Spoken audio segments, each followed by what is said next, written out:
మీద ధర్నాలు రాస్తారోకలని చేస్తూ ఉన్నారు. కోటి సంతకాల సేకరణ కూడా అయిపోయింది. కానీ ప్రభుత్వం నుంచి ఏమాత్రం కూడా మంచి స్పందన అంటే మీకు అనుకూలమైన స్పందన రాలేదు. దీన్ని ఎలా చూస్తారు? ఈ ప్రభుత్వం ప్రైవేట్ వ్యక్తులకి దీనికి కట్టబెట్టేటటువంటి ఒక కుటీల ప్రయత్నం జరుగుతూ ఉంది. ఇప్పుడు 10 మెడికల్ కాలేజీలు 50 ఎకరాలు, ఒక్కొక్క మెడికల్ కాలేజీకి 50 ఎకరాల పైన ఉంది. మొత్తం దాని ప్రాపర్టీ 1,00,000 కోట్లు. 1,00,000 కోట్లు తర్వాత 2 నెలలు జీతాలు గవర్నమెంట్ ఇస్తుందంట.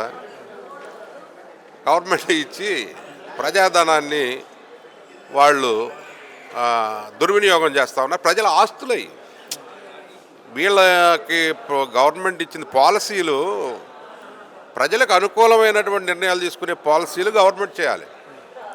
ఆ పీపీపీ విధానం అనేది చట్టం చేసినంత మాత్రాన అది ప్రజలకు అనుకూలం అనేది ఏం కాదు కదా. చట్టాలు ప్రజలకు అనుకూలమైనవి ఉంటాయి, ప్రజలకు వ్యతిరేకమై ఉంటాయి. అందుకనే ప్రజల నుంచి ప్రజలకు వ్యతిరేకం కాబట్టి ఈరోజు తిరుగుబాటు అనేది వచ్చింది. అట్లనే మీరేమో జగన్మోహన్ రెడ్డి గారు అన్నారు 2 నెలల్లో జైలు పంపిస్తాము ఎవరైనా దీంట్లో బిడ్ వేస్తే.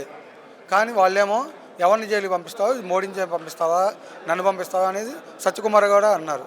అలానే సత్యకుమార్ గౌడ కూడా జగన్ నా వెంట్రుకు కూడా పీకలేవని ఒక మాట అన్నారు. దీన్ని ఎలా చూస్తారు? ఇప్పుడు అవన్నీ మాటలు అనేది మామూలుగా మాట్లాడుతూ ఉంటారు పొలిటికల్ పార్టీస్. దీని గురించి మేమనేది ఏంటంటే అసలు ప్రజలకు అనుకూలమైనటువంటి నిర్ణయాలు మీరు తీసుకోకుండా ప్రజల యొక్క ఆస్తి 1,00,000 కోట్ల ఆస్తి మీరు దానం చేస్తూ, అదే తరుణంలో మీరు ఈ రాష్ట్రంలో ఈ 18 మాసాల్లో 2,66,000 కోట్ల రూపాయలు అప్పు తెచ్చారు. నిన్ననే రాజధానికి 7,000 కోట్ల చిల్లర పెట్టి బాండ్లు సెక్యూరిటీస్ మీరు గవర్నమెంట్ షూరిటీ ఇచ్చి తీసుకున్నారు. అంతకుముందు 40,000 కోట్లు రాజధానికి. ఈ గవర్నమెంట్ ఆసుపత్రులు అనేది అశేష ప్రజానీకానికి సంబంధించినటువంటి, పేదలకు సంబంధించినటువంటి సూపర్ స్పెషాలిటీ హాస్పిటల్స్ నిర్మాణానికి 5,000 పెట్టలేనటువంటి ప్రభుత్వం విధానపరమైన నిర్ణయాలు ప్రజలకు అనుకూలంగా లేదు. ఆ విధానాన్ని తప్పబడుతున్నాం మేము. కానీ చంద్రబాబు నాయుడు గారు కూడా ఋషికొండ కట్టపోయి ఉంటే 2 మెడికల్ కాలేజీలు అయ్యేవి.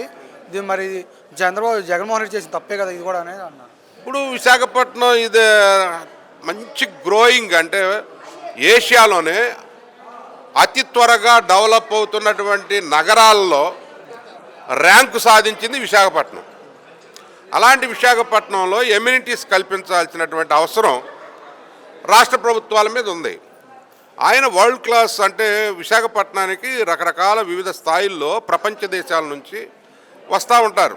అక్కడ విశాఖపట్నంలో పోర్ట్ ట్రస్ట్ ఉంది, విశాఖపట్నం నౌకాశ్రయం చాలా పెద్దది, నౌకా నిర్మాణ కేంద్రం ఉంది, తర్వాత ఆయిల్ కార్పొరేషన్కి సంబంధించి అన్నీ ఉన్నాయి, బిహెచ్పివి లాంటి పెద్ద పెద్ద సంస్థలు ఉన్నాయి, బిహెచ్ఎల్ అంటే రకరకాల కెమికల్ పెట్రోకెమికల్ సంబంధించినటువంటి అన్నీ ఉన్నాయి. అక్కడికి ఎంతోమంది ఫారినర్స్ వస్తూ ఉంటారు, లేకుంటే విదేశీ అతిథులు వస్తూ ఉంటారు, గవర్నమెంట్ అతిథులు వస్తారు. అక్కడ ఇన్ఫ్రాస్ట్రక్చర్ నిర్మాణం చేయడానికి టూరిజం దానిలో ఇన్ఫ్రాస్ట్రక్చర్ నిర్మాణం అంటే అక్కడ facilities, world class facilities, 5 star facilities కల్పించాల్సినటువంటి బాధ్యత రాష్ట్ర ప్రభుత్వాన్ని. అది కల్పిస్తే అది ఎసెన్షియల్ అన్నమాట. ఇది కూడా ఆయన కూడా ఇప్పుడు దాదాపు 5-7 మెడికల్ కాలేజీలు కంప్లీట్ చేశాడు కదా జగన్మోహన్ రెడ్డి గారు. మీరు మిగతా కంప్లీట్ చేయాలి కదా. తర్వాత అన్నిటికీ కూడా ల్యాండ్ ఎలకేషన్ జగన్మోహన్ రెడ్డి గారు హయాంలో జరిగింది.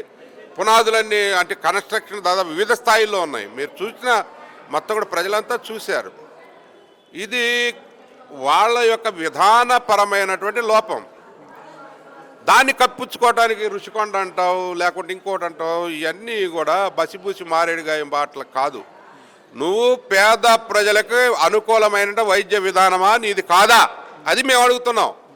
ఇప్పుడు ప్రైవేటు వ్యక్తులు, కార్పొరేట్ సంస్థలు లాభాపేక్షతో చేసేటటువంటి వ్యాపారం అనేది కార్పొరేట్ వైద్యం. కానీ నాణ్యమైన విద్యా వైద్యం వస్తుందని కదా లోకేష్ గారు కూడా అదే అంటున్నారు కదా. ఏమంటే నాణ్యమైన విద్యా వైద్యం ప్రభుత్వమే కల్పించాలని జగన్మోహన్ రెడ్డి గారు ఒక యజ్ఞం చేశారు ఈ రాష్ట్రంలో. నాణ్యమైన విద్య ఏమనుకుంటున్నారు? నాడు నేడు అనే కార్యక్రమం ద్వారా స్కూళ్ళన్నీ కూడా కార్పొరేట్ స్కూల్స్ లాగా, ప్రైవేట్ స్కూల్స్ లాగా ఒక మార్పు చేసి దానికి ఫెసిలిటీస్ ఎమ్యూనిటీస్ కల్పించి అక్కడ ఉన్నటువంటి దాన్ని మొత్తం కూడా పద్ధతి మార్చి విద్యా విధానంలో ఇంగ్లీష్ మీడియం ఎడ్యుకేషన్ తీసుకొచ్చి తర్వాత అక్కడ నుంచి సిబిఐటి అది సిలబస్ ఏదైతే సెంట్రల్ సిలబస్ తీసుకొచ్చి ఆ తర్వాత ఇంటర్నేషనల్ బ్యాక్యులరేట్ అనేది ఐబీ ఎడ్యుకేషన్ తీసుకొచ్చి తర్వాత వీళ్ళు ఇతర దేశాలకు వెళ్ళేటటువంటి సామర్థ్యం కోసం భాషా నైపుణ్యాన్ని పెంచడానికి టోఫెల్ లాంటివి తీసుకొచ్చి కోచింగ్ సెంటర్స్ పెట్టి తర్వాత కొన్ని సంస్థలతో టైఅప్ అయి విద్యా విధానాన్ని మార్పు చేస్తున్నటువంటి తరుణంలో గవర్నమెంట్ పోయింది. కానీ ప్రైవేటీకరణ చేస్తేనే ప్రైవేటు వ్యక్తులు వస్తేనే క్వాలిటీ ఎడ్యుకేషన్ క్వాలిటీ హెల్త్ అనేది ఉంటుంది, మెడిసిన్స్ కానీ ఇవన్నీ కూడా.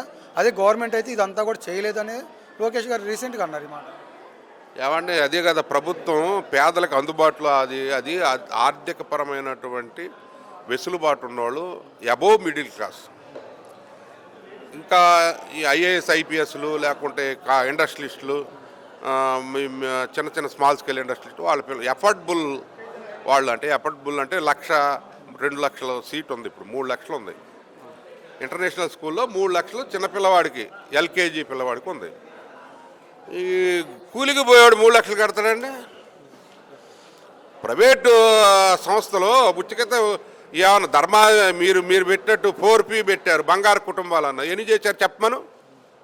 ఇప్పుడు నేను అడుగుతా ఉన్నా ఈ 18 మాసాల్లో ఏ బంగారు కుటుంబాలు ఎవరు దత్తత తీసుకున్నారు?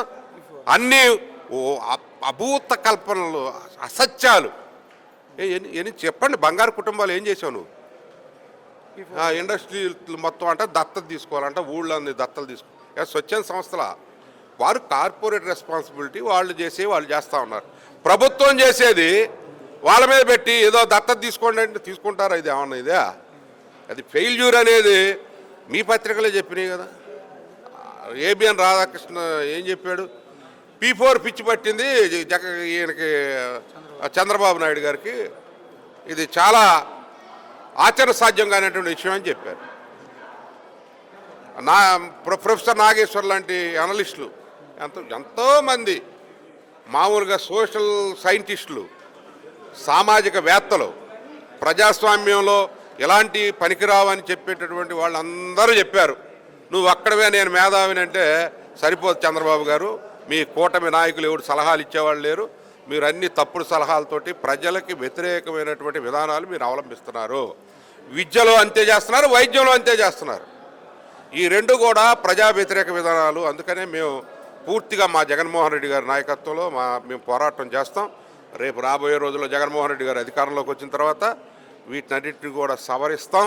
ఈ విధానపరమైనటువంటి నిర్ణయాలని ఏదైతే ప్రజా వ్యతిరేక విధానాలు మీరు తీసుకొని పాలసీస్ చేస్తూ ఉన్నారో, చట్టాలు చేస్తూ ఉన్నారో, ఆ చట్టాలన్నింటినీ కూడా తిరిగి రోల్ బ్యాక్ చేసి ఆ చట్టాలని మళ్ళీ ప్రజలకు అనుకూలమైన చట్టాలను చేసి ప్రజాస్వామ్యాన్ని పునరుద్ధరించి భారత రాజ్యాంగం సమాన అవకాశాలని ఆర్టికల్ 19 ప్రకారం భావ స్వేచ్ఛని ఈ రాష్ట్రంలో కల్పించేటటువంటి బాధ్యత జగన్మోహన్ రెడ్డి గారు భుజస్కంధాల మీద వేసుకుంటారు. ఇదేం మీరు మీ పప్పులేం ఉడకో, ఇది ప్రజా వ్యతిరేక విధానం అని చెప్పి తెలియజేసుకుంటా ఉన్నాను.